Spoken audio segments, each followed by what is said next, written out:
מפעל כתר טולס מייצר אמנם בעיקר מוצרים מפלסטיק, אבל לאנשים בו יש לב מזהב.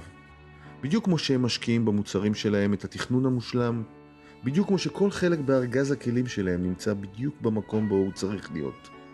כך מפעל כתר טולס נמצא בדיוק במקום בו הקהילה צריכה אותו. בעצם הקשר בינינו לבין המפעל הזה של כתר נמשך כבר מעל 10 שנים. כשמגיעים לכאן כל יום, חברים מגיעים לכאן לעבודה. המטרה היא שתהיה הזדמנות, כמו כל אדם בוגר אחר נורמטיבי, לקום בבוקר עם מטרה, לצאת לעבוד, לעשות משהו משמעותי, לעבוד במשהו שבאמת צריך אותו, לא במשהו שממציאים בשבילם. הם חלק מאיתנו, הם עובדים ביחד עם עובדי ייצור שלנו באותו מתחם, וזו פעילות שהיא מאוד חשובה ותורמת להם, להרגשת מסוגלות שלהם ולהרגשת יכולת שלהם. כתר טולס היא חלק מקבוצת כתר החזקות בע"מ, חברה גלובלית כבר למעלה מ-60 שנה, עם 29 מפעלים בישראל, באירופה ובארצות הברית, ומגוון רחב של מוצרים הנמכרים ביותר מ-90 מדינות ברחבי העולם.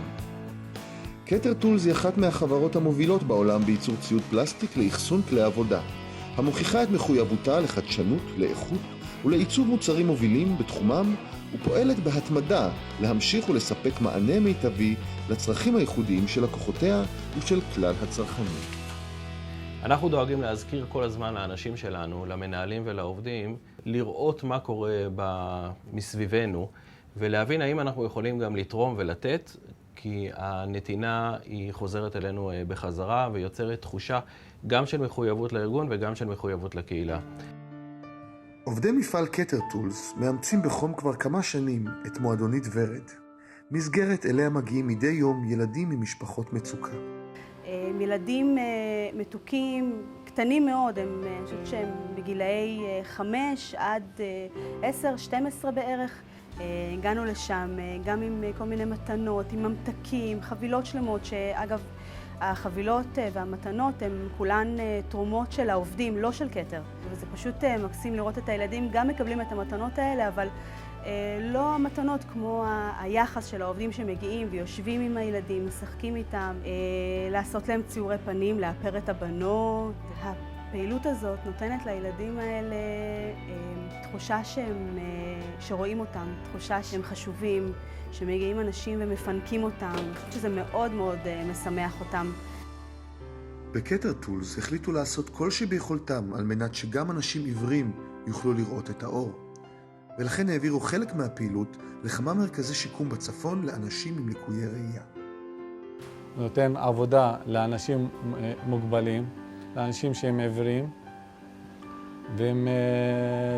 וזה מרגש, אתה נותן להם הרגשה שהם כמו אחרים, יוצאים לעבודה בבוקר, כמו אחרים, משתלבים עם קבוצות, לא לבד בחדר בבית. כל הפעילות שלהם בסופו של דבר מסייעת לנו באופן ישיר לרצפת הייצור, אנחנו זקוקים להם, זה לא חסד.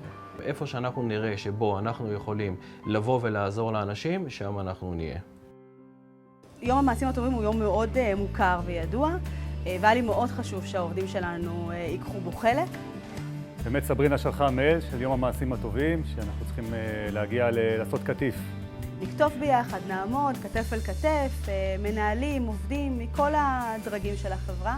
הגענו בסביבות ה-30 עובדים, כולם לבשו חולצות של יום המעשים הטובים. האמת, אני דמיינתי בראש כתיף של תותים או דברים כאלה, אמרתי נאכל קצת וזה יהיה נחמד, לא דמיינתי שום דבר מה שהולך להיות. כשראינו שזה סלק, אני קודם כל הייתי באאוט.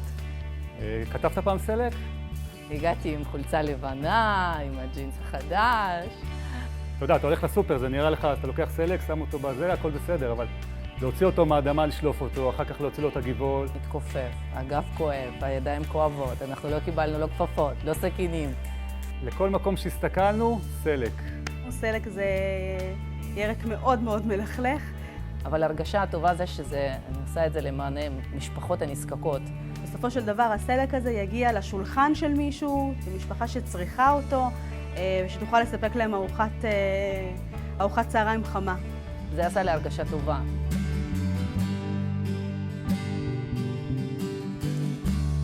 בחברת כתר מאמינים במשפט בתהילים שכתוב, אל תשליכני לעת זקנה. אתה בא הביתה, קצת נח, עוד פעם עבודה, עד שיש כוח, אני אעבוד. אנשים מבוגרים אצלנו זה הנכס הגדול ביותר של החברה. אין אצלנו יציאה לפנסיה. למה לא עושה פנסיה? אני לבד. אני גר לבד, אני בלי אשתי נפטר. החבר'ה האלה מחזיקים אצלהם אוצר גלום של הרבה מאוד ידע, הרבה מאוד ניסיון, הרבה מאוד מקצועיות. פה אני עובד, יש איזושהי תעסוקה, פה ושם, אתה חושב, אתה... אני מרגיש שיש חיים. מתי חופש, יום חמישי, יום שישי אני הביתה, אני כמו משוגע.